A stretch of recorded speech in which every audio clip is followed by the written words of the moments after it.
So in this video, I'm going to do a simple kind of vector class um, in Python. This is kind of have elements of NumPy in it, but it's going to be a lot simpler than NumPy, as you'll see. Key thing I want to emphasize in this video is this notion of operator overloading, that once we define classes, we can actually define object operations on the objects of that class. And probably, like everything is probably rather than talk, let me just show a program. So let's define a vector class. All right, and so we're gonna define our init, right, our initialization function. We're gonna take self. Again, this is 2 underscores here. And let's bring in a value x, which is gonna be the array. And so we'll just say here self.x is equal to x. And then what we can do is maybe we'll also add self.n is equal to the length of n, right? And so n is just going to be the length of kind of our vector. And then as before, we'll also do something like a print function. So we'll do string, here's self, right? And then we'll just return self.x. And let's try this out. And so we'll say like x is equal to a vector. And then we're just put in the array 1, 2, 3. And then let's see what happens if we print x. Where's n not defined? Oop, that's going to be the length of x rather than the length of n. Let's see if that works. And forgot to convert this to a string. So we're going to return the string. And so now we have our vector x is 1, 2, 3, and then we can print x. Let's also make another vector. Y is, vector 4, 5, 6. So we have another vector, and so we can print x, and we can also print y. So we have our 2 vectors. So ideally what we might want to do is be able to add these 2 vectors. So what happens if we did x plus y? And if we do that, we're going to find out is it's going to say unsupported operator type for positive, vector, and vector. So basically, we have this addition operator, but it hasn't been defined when we want to add these 2 vectors, because really we could do whatever we want with this. So let me show you with an example. So we can define, let's do the add function, right? So that's what we want to define as this add part. And here we're going to have self.other. And so in this case, whenever it sees the add, self is going to be x and y is going to be the other. And we can actually just see this by typing print self.x, and then we can print self.y. Not self.y, sorry, other.x.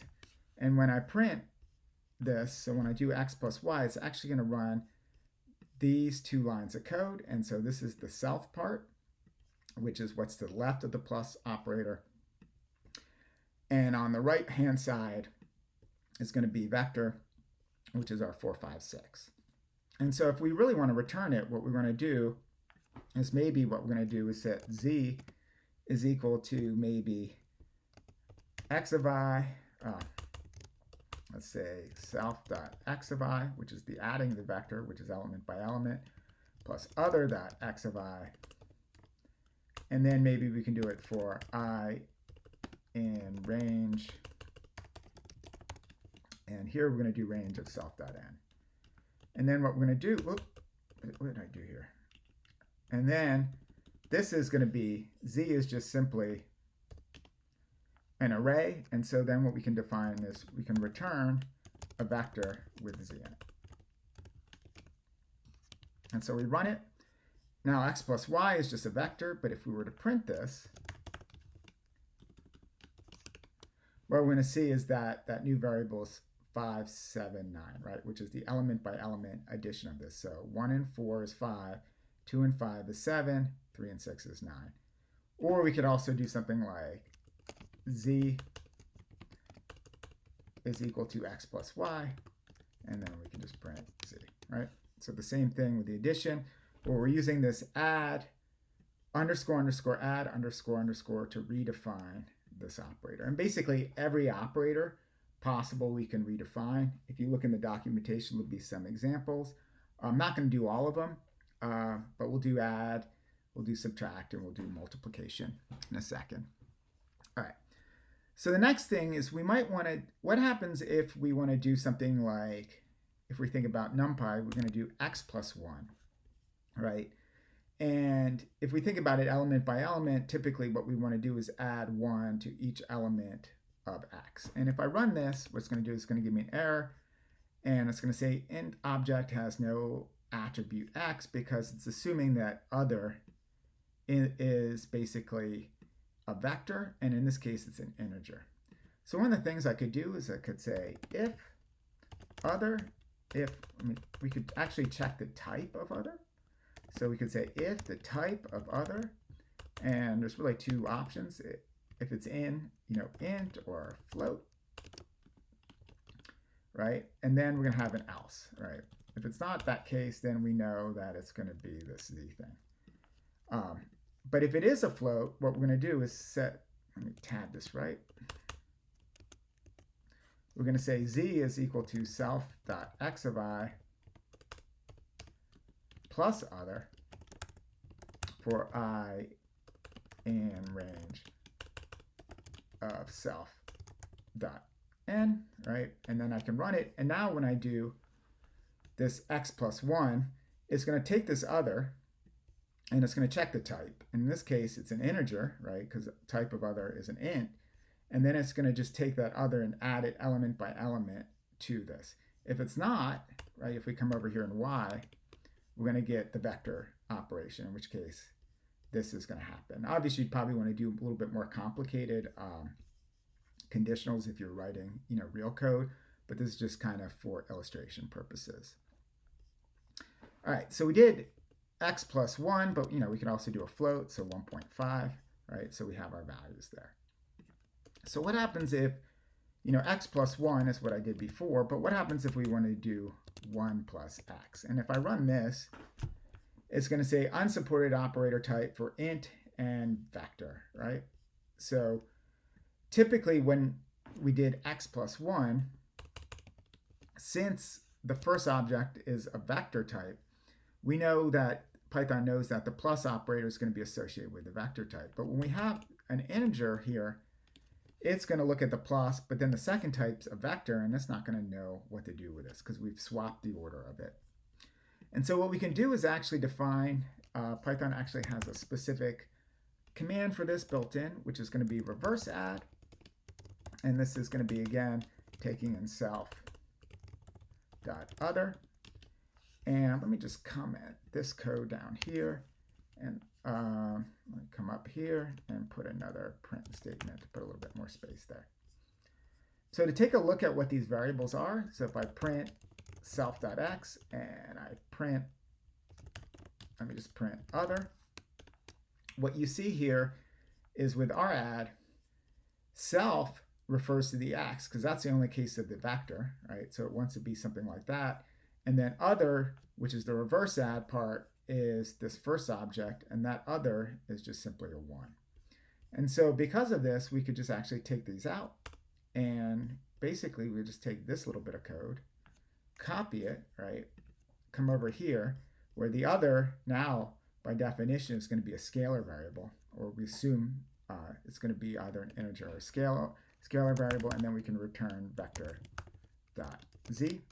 And now when we do z of 1 plus x, we get the element by element operation. So 2, 3, and 4, which is 1 plus x. We could also do 1 plus y, which is 5, 6, 7. And so that would be kind of the reverse add, and here's the add.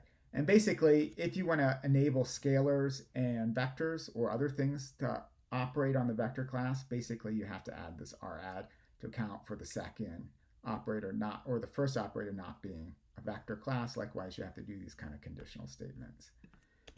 Let's do another one. So imagine rather than printing z, I want to print minus x, right? And in this case, it's going to say bad operator because it doesn't know what the minus sign is supposed to do in front of x. We have to tell Python what that minus sign is. So we could define here, we can just use negative, and we're going to do self. And that what we're going to do is here, we're going to just take this, and we'll do minus self of I for I in range of self, right? Because negative is just going to make the elements negative. And now when I run it, when I do minus sign with x, I get -1, -2, -3. So that allows me to create kind of minus vectors. The next one we want to do is x minus y. This is going to give, again, an error, right? Because we haven't defined basically the subtraction operator. And it's going to be basically the same as before, right? So I can just copy this, and what I'm going to do is come down here, and let me clean this up. And so we're just going to do subtract. And now with subtraction, we're just going to do a minus sign. So it's just basically the same as add, except we're going to do a minus sign. And now when I run it, I get x minus y. And in this case, it's going to be -3, -3, -3. We could also do x minus 2, right? Because we've already defined the scalars. So 1 minus 2 is -1, 2 minus 2 is 0, 3 minus 2 is 1. And then the last thing is if we want to do 2 minus x, we have to define this reverse operation. And so we just come over here, and we're going to do basically reverse sub. And let's come back here. So r sub. And here it's going to be just self minus other, right? And so when I do 2 minus x, I get -1, 0, and 1. And so we kind of get back both x minus 2 and 2 minus x by defining the reverse operator for sub, right? So again, this is if the first one is vector, and this allows for kind of the second operator, first operator not being a vector where the second one is, and kind of flipping it around. Again, here with the r sub, 2 here is the other, and self is the x. So the first thing Python's going to do is going to say, hey, I got 2, right? I know that's an integer. I have a minus, right? And then I'm going to look at the second operation, but that's not an integer, right? So what it's going to do is say, well, we know that this vector class is not, integers don't account for the vector class because we just came up with it right now.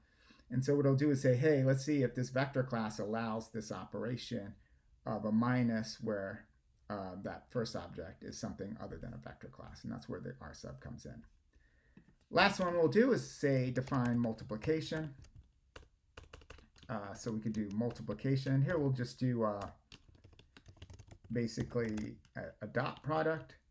And so what we can hear here is say, let's just do sum. What we can do here is we could just simply return the sum of this vector, and let's just grab this. Actually, I don't want to grab this. I'm going to grab this one, right? And I could have, it's basically self of x of I times other of x of I. So that's going to create the array of individual elements, and then I sum it up. And so if I did like x times y here now, I'm going to have 32, right? So that's 1 plus 4. So that's 4 plus 10 plus 18, and that'll be 32. We could also do scalars, right? So if, type other is in int and float, right? We could do here, maybe what we're going to do here is we're going to just take the vector and do kind of scalar multiplication of it. So we'll just do self dot times other, and then we'll return a vector of z, and then we can put our else here, and now we're going to do kind of the return. So here's x times y, and then I can print x times 2, right? And so x times 2 is going to take x and multiply it by 2, whereas the first case it's going to do a dot product. And then, as before, we define our multiplication, which is the verse one, self.other. And then what we're going to do here is we're just going to return, take this part, of this code here and kind of put that in for kind of the reverse case. So we can just kind of reuse that code. And then we can also do print, like 2 times y now. And now we have kind of 2 times y. So that's kind of an overview of kind of operator overloading in classes. I think this is actually probably the most useful thing in classes, at least from numerical programming, beyond providing a template for really kind of cleaning up your code and making it reusable. Kind of that's typically the motivation for classes. But the cool facet is that you can do operations on these classes. So basically, we can redefine every possible operation. We can also test for equality in classes, not equals, basically any symbol you want to define or any operation, we can redefine it. And if you just do kind of a Google search for classes and kind of operations or methods on classes, you'll see basically how all the different symbols have an associated name with 2 underscores before and 2 underscores afterwards. And here I just did multiplication, subtraction, negation, and addition. For your homework this week, you'll have to have the addition part, and then the rest of it will be just kind of operations on that class. Once again, if you have questions, please post in the comment section or to Piazza. I hope this is clear. I gave up also another video on Compass, another notebook on Compass where I did kind of complex numbers. I figured I'd do something a little bit different in this class, in this video. And with that, I'll stop and thank you.